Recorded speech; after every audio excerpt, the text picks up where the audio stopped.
everyone, welcome back to the 3-Hour News Show. We have come to the See the Story segment, our favorite signature segment of the 3-Hour News Show.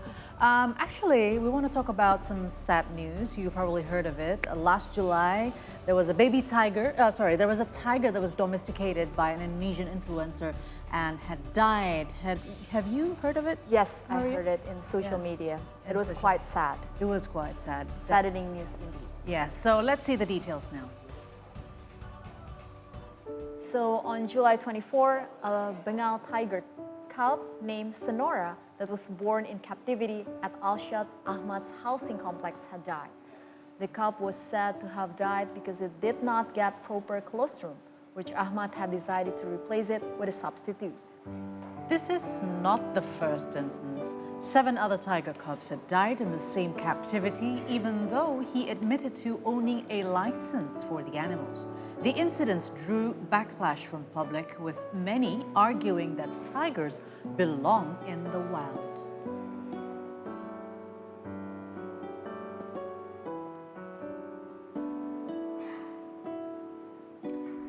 This has drawn a concern as well to a lot of people because when you want to preserve an animal, then preserve it on its habitat, on its own habitat in the wild. But I don't know how would you preserve an animal at your back garden in the at the house, how right? can you replace a mother's colostrum to other substitutes, right? That's right. So That's why. let's talk about it. And to discuss more about wild animals that should not be domesticated as pets, we now have with us in the studio wildlife veterinarian Nur Purba Priambada, or Dr. Purba. Good afternoon. Good afternoon. Good afternoon, Welcome to see you doctor. today. Welcome to our studio. Thank you for welcoming. You've come from far away. Well, not really far away, just from Bogor. Just from Bogor, yes. But probably the traffic was a bit. Was it okay? Still Today secure so-so? because, it's not the off-time work, so it's I see, still... it's a counterflow. Yes. Okay, that's that's not good. bad.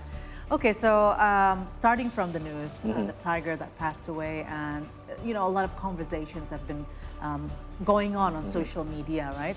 Home conservation for wildlife animals, where tigers and other exotic animals are being kept at home, and with the so-called conservation at home. So what is your take on this?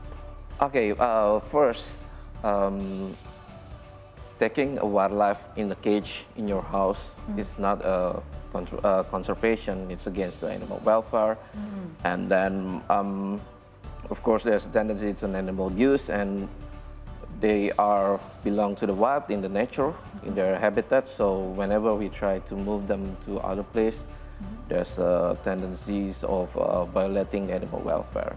And the second one is under the law of Indonesian law, there's no term of the home conservation because the conservation is divided into in situ conservation, which is the conservation in the habitat, and then the ex situ conservation, which is the outside the habitat, and it's always under the constitution, the conservation institution. Right.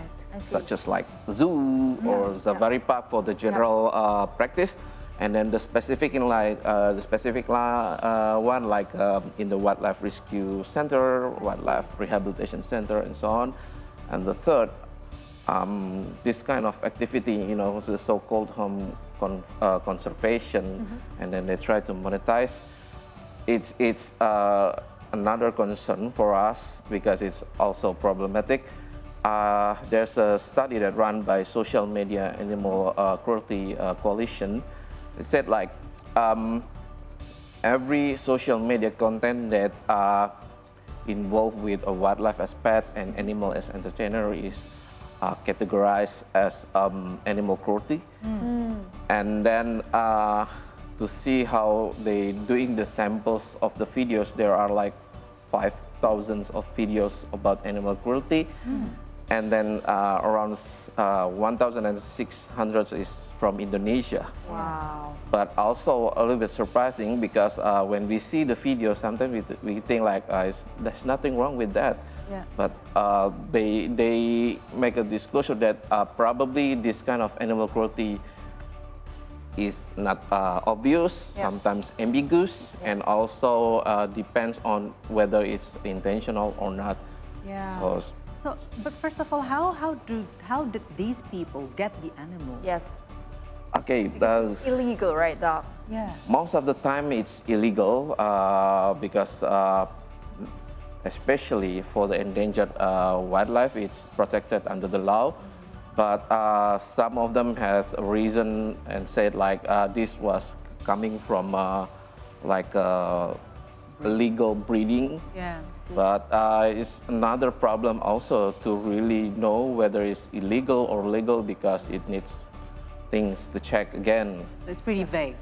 Yeah. Yeah. So that's why. But when you hunt it from illegal activities, Then it's certainly illegal yes, and abuse. and abusive. So Yeah. it's, Yes. it's categorized as animal cruelty. as you Animal know. cruelty. Yes. Yes, so we learned that it's best for the animals to live in their habitat. And aside of that, how can we do as citizens to help contributing to wildlife animal conservation, Doc? Well, everyone can contribute to conservation, of course, with a good way and a good intention, Yep. especially under the law. As like me, I'm a veterinarian, so my contribution is, giving the medical treatment to this Yep. illegal wildlife, of course, under the government permits. But other people can easily just, providing the welfare of the wildlife.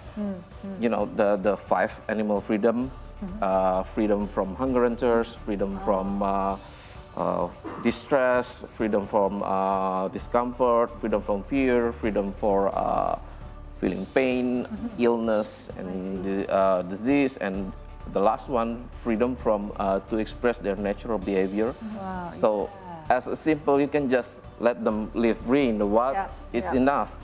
But when we can just protect the habitat, like stopping from the pollution, stop the hunting activity, so you can just support like that. Yep. Okay, so the next question would be, what is the current situation in the nature out there on the wildlife conservation in the forest? I mean, you're a veterinarian Yep. and you deal with wild animals maybe every single day. Yeah. So can you describe how is the situation? Okay, first of all, I want just to remind that today is the Indonesian Forest Day. Yes. So yeah, Happy Indonesian Forest Happy Day, Indonesian Doc. Forest Day. But the problem is us, we human, gaining this population around like 8 billion something, and there's a raising demands also for food, energy, and stuff, and then we need more spaces, and Yeah. the spaces left is the forest, and We invade the habitats of the animals. sort of that. Yeah. And we need to respect those kind of situation, right? But then the wild animals, they are running out of food, Yeah. they're running out of space to work, Yep. to move and stuff, and then probably there's gotta be negative interaction between human and their self, and then become like conflict. Yeah. And once it's become conflict, some human are gonna, label them as pests and then try to exterminate. In the other side, So bad. there are some people that have a greater economic motive to just hunt them and then to sell sell them. part of the organs, right? Yeah, or even just to pet them, So, right. And then the condition is not okay. They are in trouble, but, people's in conservation, and some people that has this awareness trying to help with so many ways. Yeah. So what do you think can we do? I mean, as you mentioned, there are a lot of illegal actions that were Yeah. being taken to get those wild animals to be put at homes. But is there anything that we can do, or maybe the government could have done better? Yeah, the government has settled with the law. They do the law enforcement also.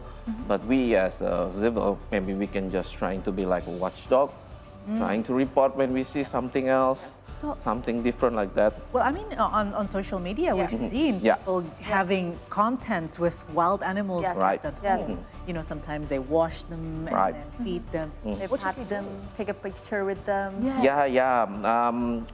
First one, we can just when we know that it's wrong, we can just try to spread the message to some people, probably the closest person in our life, that is not it's Yeah. not right, it's Yeah. wrong, and Yeah. then probably it's gonna be viral, and then Yeah. we can just also, if we knew it's against the law, we can Yeah. just We can report it, right? Right. By Instagram or TikTok. Yeah, yeah. Report it as violence, right? True. Yeah. There is also another suggestion that made by the Social Media Animal Cruelty Coalition, because there's a double jeopardy when Yeah. we try to make it huge as awareness, as a concern, but we just make the video itself viral. Yeah. So in the other hand, just make it the issues bigger, but we never know if our education is right on target or not. Yes, yes, I agree. And talking about forest, Doc, since today is Indonesian Forest Day, is it true that there are a couple of wild animals that cannot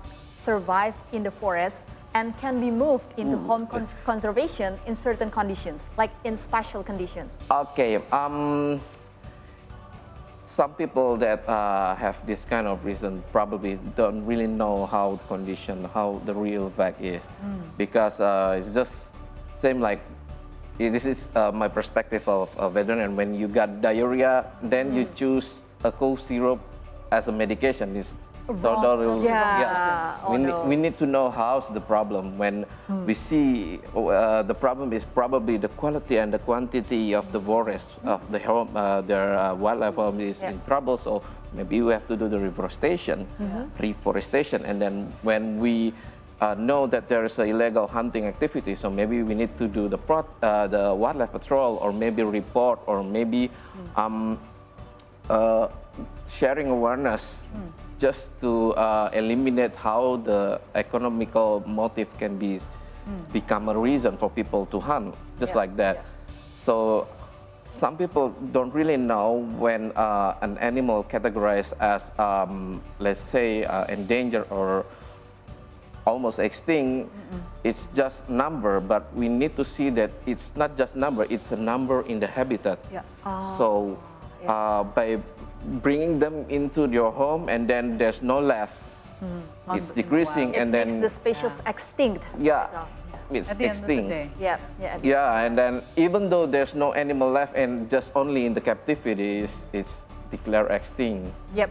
So that's the problem. Wow. Wow. Okay, so what are the categories, or is there any criteria for people or organizations to have the privilege to take animals from the wild? To taking the animal from the wild is technically is not that so simple, right? As I already mentioned about the conservation institution.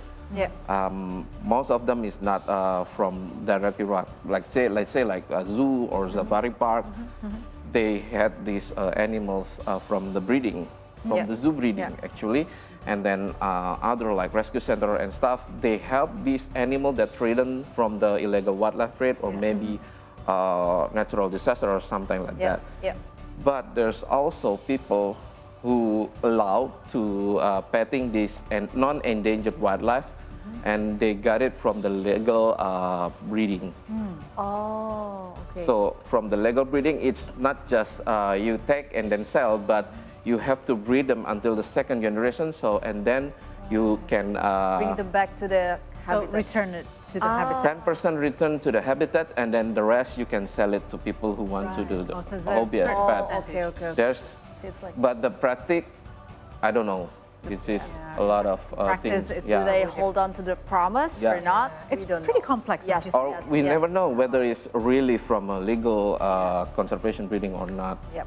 It takes a lot of papers. Yep. to Checking. check. Yeah. Wow. All right, Doug, we're still going to talk to you in a few moments after the break. Yes, we'll continue our talk with Dr. Purba after the break, so don't go anywhere.